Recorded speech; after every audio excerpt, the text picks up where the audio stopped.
Only thing I got to say about the Miami Heat winning yesterday, revenge tour is complete.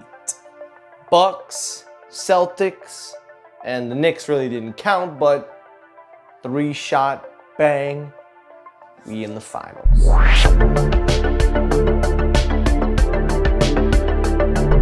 Alrighty, the first story, the only story for today, and the one that I promised I was going to make a video on, and now that I'm making this video, I just kind of realized I haven't been doing Technoid in a while, so I apologize for the lack of episodes. But the first story is WWDC. We're going to focus a lot on that. That is really all I'm going to talk about today. I'm going to give my final thoughts and predictions on what I think we can realistically expect from WWDC, but also talking about some wild cards and things that might happen, but it's not a guarantee. We'll talk all about that.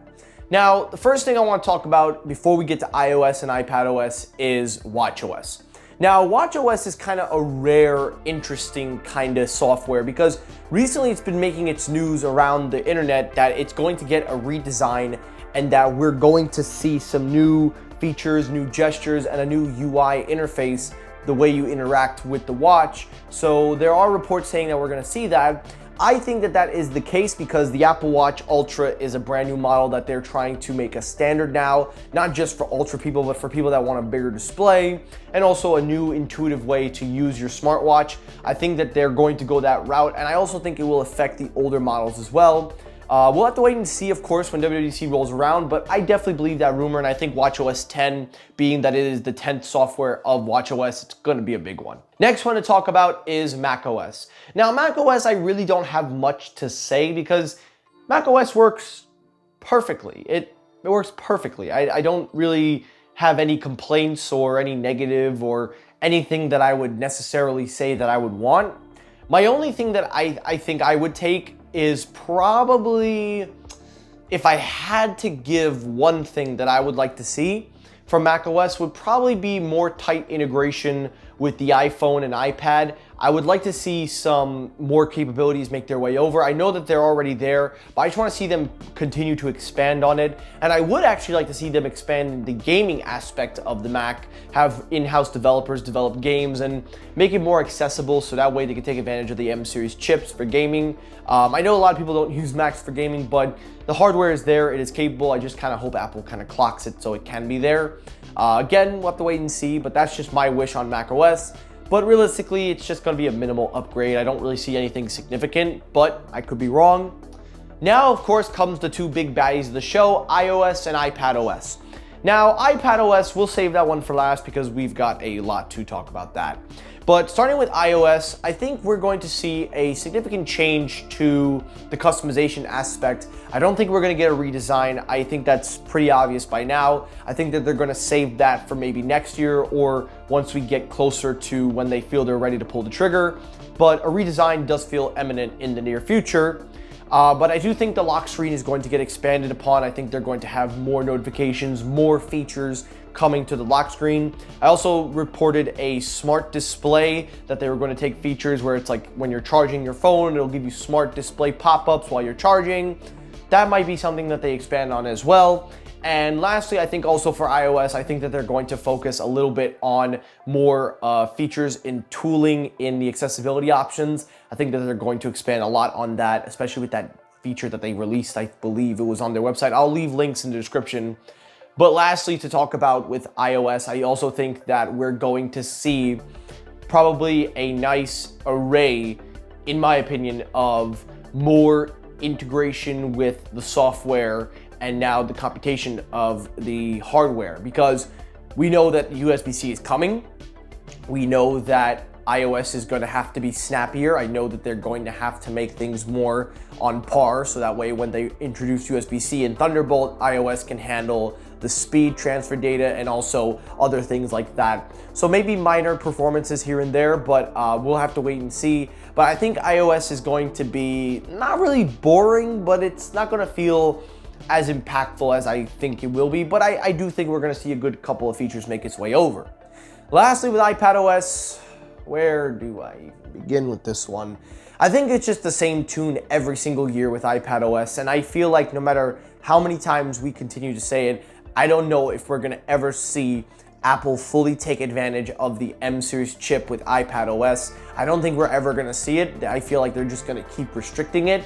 However, there is some silver lining here because recently Final Cut Pro and Logic Board have made their way over to iPad OS. So maybe there is a chance that we may possibly see this be a changer. Apple will have to up the performance, up the integration, because if they want to make the iPad still continue on its way to being a laptop replacement, they've still got some roads to travel, but they are making some promise. And I think that now that you put Final Cut on the iPad, I think that there is some room there to expect, but I also think you will get that smart lock display. It's going to get the customizable lock screen.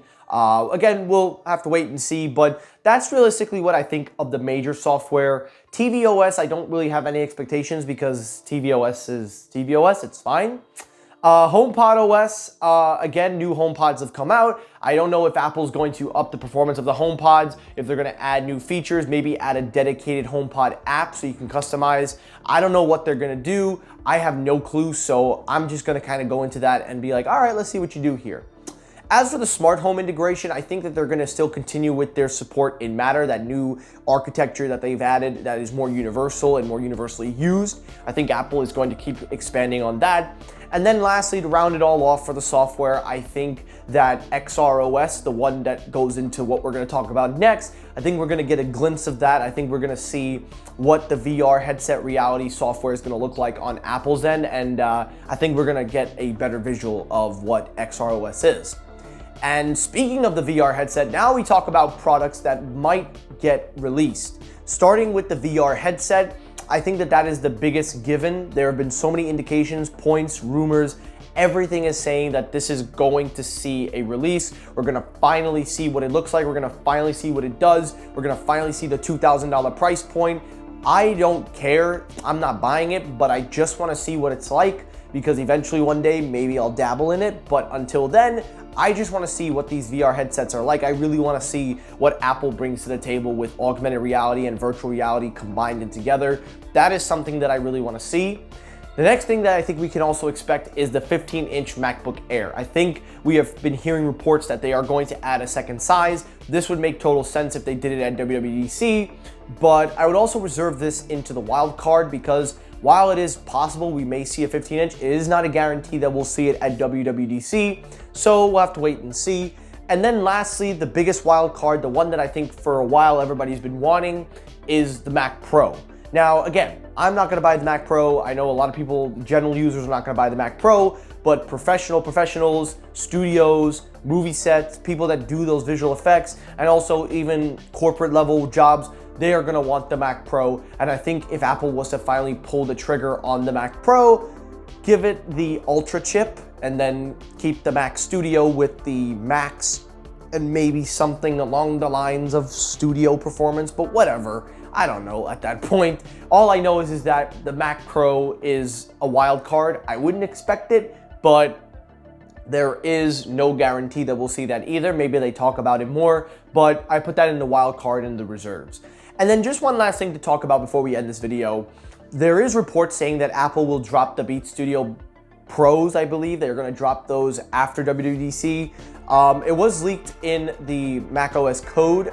We did see what they look like. The prompt has come up, so it is possible we could see it, but I think that they're gonna save that maybe possibly for a little bit of a later release in the summer, maybe for the fall, because the Studio Buds Plus did get that same report, but then a few months passed and then it finally came out. So who knows? We'll have to wait and see, but I would put that also in the wild card as well, but it doesn't really relate to Apple, you know. So overall, WWDC is packed. It is a packed show. This is a long episode. I apologize if you got bored out of your mind, but it's gonna be packed. It's gonna be filled with a lot of stuff. And I think that's kind of the reason why Apple was kind of releasing things during the week and pushing things out, because this show is gonna be filled with a lot of stuff. And one of those things is gonna make Apple create a new category in their lineup. So it makes total sense for it to be as packed as it is. But all I have to say before I end this video is I'm absolutely excited for WWDC. I am gonna watch it, I'm gonna enjoy it. I don't really care about the products, I care about the software. So hopefully Apple continues their game in the software. And I just hope to be surprised. I really do. And I look forward to WWDC this year, and I think we're going to get a good one.